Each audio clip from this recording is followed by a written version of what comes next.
Hi friends, welcome to Tanu cooking hut. ನಾನಿವತ್ತು ಎಲ್ಲರಿಗೂ favourite ಆಗಿರೋ, ಅದರಲ್ಲೂ ಯಂಗರ್ಸ್ಗೆ ತುಂಬ ಫೇವ್ರೇಟ್ ಆಗಿರೋ ಗೋಬಿ ಮಂಚೂರಿ ಮಾಡೋದು ತೋರಿಸ್ತಿದ್ದೀನಿ.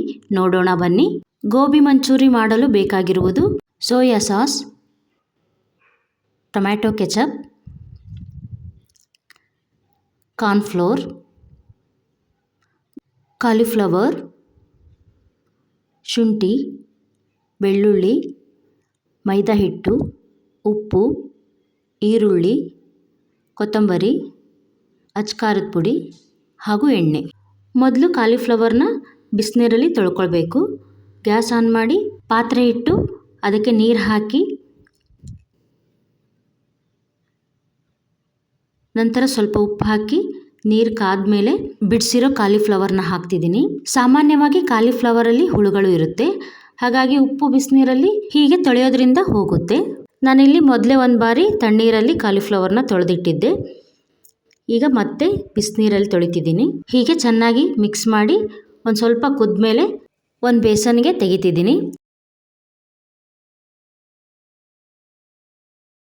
ಈಗ ಶುಂಠಿ ಬೆಳ್ಳುಳ್ಳಿ ಪೇಸ್ಟ್ ಮಾಡ್ಕೊಳ್ಳೋಣ. ಒಂದು ಜಾರಿಗೆ 4 ರಿಂದ 5 ಗಡ್ಡೆ ಬೆಳ್ಳುಳ್ಳಿ, 2 ಇಂಚ್ ಶುಂಠಿ ಹಾಕಿ ಸ್ವಲ್ಪ ನೀರು ಹಾಕಿ ಈ ಥರ ನೈಸಾಗಿ ರುಬ್ಕೊಳ್ತಿದ್ದೀನಿ.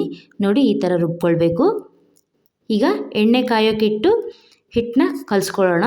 ಮಿಕ್ಸಿಂಗ್ ಬೌಲ್ಗೆ ಒಂದು ದೊಡ್ಡ ಬೌಲ್ ಕಾರ್ನ್ಫ್ಲೋರ್ ಹಾಗೂ 2 ರಿಂದ 3 ಸ್ಪೂನ್ ಮೈದಾ ಹಿಟ್ಟು, ರುಚಿಗೆ ತಕ್ಕಷ್ಟು ಉಪ್ಪು, 1 ಸ್ಪೂನ್ ಅಚ್ಕಾರದ ಪುಡಿ, ಶುಂಠಿ ಬೆಳ್ಳುಳ್ಳಿ ಪೇಸ್ಟ್ ಹಾಕಿ ಚೆನ್ನಾಗಿ ಒಮ್ಮೆ ಮಿಕ್ಸ್ ಮಾಡಿ ನಂತರ ನೀರು ಹಾಕಿ ಬಜ್ಜಿ ಹಿಟ್ಟಿಗಿಂತ ಸ್ವಲ್ಪ ತೆಳುವಾಗಿ ಕಲಿಸ್ಕೊಳ್ಬೇಕು. ನಾನಿಲ್ಲಿ ಕಾಲಿಫ್ಲವರಲ್ಲಿ ಗೋಬಿ ಮಾಡ್ತಿರೋದ್ರಿಂದ ಸೋಡಾ ಹಾಕದೇ ಹಾಗೆ ತುಂಬ ಕ್ರಿಸ್ಪಿಯಾಗುತ್ತೆ ಗೋಬಿ. ಈ ಥರ ಹಿಟ್ಟನ್ನ ಕಲಿಸ್ಕೊಳ್ಬೇಕು. ತುಂಬ ಗಟ್ಟಿನೂ ಇರಬಾರ್ದು, ತೆಳುವಾಗಿ ಇರಬಾರ್ದು, ಈ ಥರ ಇರಬೇಕು ನೋಡಿ. ಇದಕ್ಕೇನೆ ಈಗ ತೊಳೆದ ಕಾಲಿಫ್ಲವರ್ ಹಾಕ್ತಿದ್ದೀನಿ. ಹೀಗೆ ಡೈರೆಕ್ಟಾಗಿ ಇದಕ್ಕೆ ಹಾಕಿ ಮಿಕ್ಸ್ ಮಾಡಿ ಹಾಕೋದ್ರಿಂದ ಒಂದೊಂದೇ ಎದ್ದು ಬಿಡೋ ಅವಶ್ಯ ಇರಲ್ಲ, ತುಂಬ ಸುಲಭವಾಗುತ್ತೆ. ಚೆನ್ನಾಗಿ ಮಿಕ್ಸ್ ಮಾಡ್ಕೊಳ್ತಿದ್ದೀನಿ ಕಾಲಿಫ್ಲವರಲ್ಲಿ ಹಿಟ್ಟು ಹೋಗುವಂತೆ. ನೋಡಿ, ಈಗ ಎಣ್ಣೆ ಕಾದಿದೆ. ಒಂದೊಂದಾಗೆ ಎಣ್ಣೆಲಿ ಬಿಡೋಣ.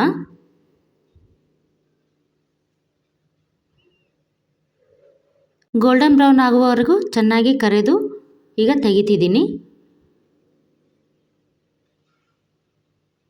ನೋಡಿ, ಒಂದು ಕ್ರಷ್ ಮಾಡಿ ತೋರಿಸ್ತೀನಿ ಎಷ್ಟು ಕ್ರಿಸ್ಪಿಯಾಗಿ ಬಂದಿದೆ ಗೋಬಿ.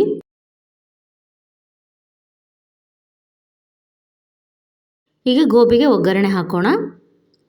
ಗ್ಯಾಸ್ ಆನ್ ಮಾಡಿ ಒಂದು ಕಡಾಯಿ ಇಟ್ಟು 2 ಸ್ಪೂನ್ ಎಣ್ಣೆ ಹಾಕಿ ಎಣ್ಣೆ ಕಾದ್ಮೇಲೆ ನೈಸಾಗಿ ಚಾಪ್ ಮಾಡಿದ ಈರುಳ್ಳಿ ಹಾಕ್ತಿದ್ದೀನಿ. ಸ್ವಲ್ಪ ಈರುಳ್ಳಿ ಬೆಂದಮೇಲೆ ಗೋಬಿ ಗ್ರೇವಿ ಮಾಡೋಕ್ಕೆ ಒಂದು ಬೌಲಿಗೆ ಅರ್ಧ ಸ್ಪೂನ್ ಕಾರ್ನ್ಫ್ಲೋರ್ ಹಾಕಿ ಸ್ವಲ್ಪ ನೀರು ಹಾಕಿ ಈ ಥರ ಸರಿ ಮಾಡಿ ಇದಕ್ಕೆ ಹಾಕ್ತಿದ್ದೀನಿ. ಹೀಗೆ ಮಾಡೋದ್ರಿಂದ ಗೋಬಿ ಗ್ರೇವಿಯಾಗುತ್ತೆ.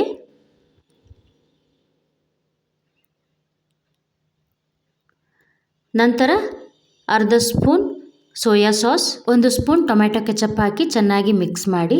ಕಾರ್ನ್ಫ್ಲೋರ್ ಸರಿ ಹಾಕಿರೋದ್ರಿಂದ ಬೇಗ ಗಟ್ಟಿಯಾಗುತ್ತೆ, ಸ್ವಲ್ಪ ಸ್ಪೀಡಾಗಿ ಮಿಕ್ಸ್ ಮಾಡಿ. ಮಿಕ್ಸ್ ಮಾಡಿದ ನಂತರ ಟೀ ಕುಡಿಯೋ ಕಪ್ಪಲ್ಲಿ 1 ಕಪ್ ನೀರು ಹಾಕಿ ಮತ್ತೊಮ್ಮೆ ಚೆನ್ನಾಗಿ ಮಿಕ್ಸ್ ಮಾಡಿ ಇದೀಗ ಕುದಿಬೇಕು. ಟೇಸ್ಟ್ ನೋಡಿ 1/4 ಸ್ಪೂನಷ್ಟು ಉಪ್ಪು ಹಾಕಿ ಕುದ್ಮೇಲೆ ಕರೆದ ಗೋಬಿ ಹಾಕ್ತಿದ್ದೀನಿ. ಕರೆದ ಗೋಬಿ ಹಾಕಿದ್ಮೇಲೆ ಚೆನ್ನಾಗಿ ಮಿಕ್ಸ್ ಮಾಡಿ ಸ್ವಲ್ಪ ರೋಸ್ಟ್ ಆಗಲಿ ಗೋಬಿ ಎಲ್ಲ. ನೋಡಿ, ಈಗ ಎಲ್ಲರೂ ತುಂಬ ಇಷ್ಟಪಟ್ಟು ತಿನ್ನುವ ಗೋಬಿ ಮಂಚೂರಿ ರೆಡಿಯಾಗಿದೆ.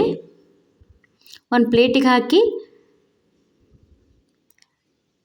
ಮೇಲೆ ಸಣ್ಣದಾಗಿ ಕಟ್ ಮಾಡಿರೋ ಈರುಳ್ಳಿ ಹಾಕಿ ಮತ್ತು ಸಣ್ಣದಾಗಿ ಕಟ್ ಮಾಡಿರೋ ಕೊತ್ತಂಬರಿ ಹಾಕಿ ಸರ್ವ್ ಮಾಡಿ. ನೋಡಿ, ಸ್ಟ್ರೀಟ್ ಫುಡ್ ಸ್ಟೈಲಲ್ಲೇ ಕಾಣ್ತಿದೆ ಗೋಬಿ ಮಂಚೂರಿ. ಹೀಗೆ ಮನೆಯಲ್ಲೇ ಮಾಡಿ ತಿನ್ನೋದ್ರಿಂದ ಆರೋಗ್ಯನೂ ಹಾಳಾಗಲ್ಲ ಹಾಗೂ ಹೈಜಿನಿಕ್ ಆಗಿರುತ್ತೆ.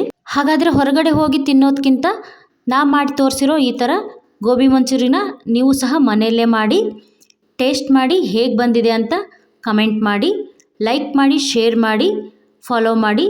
ನಮ್ಮ ಚಾನಲ್ಗೆ ಹೊಸಬ್ರಾದರೆ ಈಗಲೇ ಪಕ್ಕದಲ್ಲಿರೋ ಬೆಲ್ ಬಟನ್ನ ಪ್ರೆಸ್ ಮಾಡಿ ಸಬ್ಸ್ಕ್ರೈಬ್ ಆಗಿ. ನಾ ಹಾಕೋ ವಿಡಿಯೋ ನಿಮಗೆ ನೋಟಿಫಿಕೇಷನ್ ಮೊದಲು ತೋರಿಸುತ್ತೆ. ಹೀಗೆ ಪ್ರೋತ್ಸಾಹಿಸಿ. ಮತ್ತೊಂದು ರೆಸಿಪಿಯೊಂದಿಗೆ ಸಿಗೋಣ. Thank you.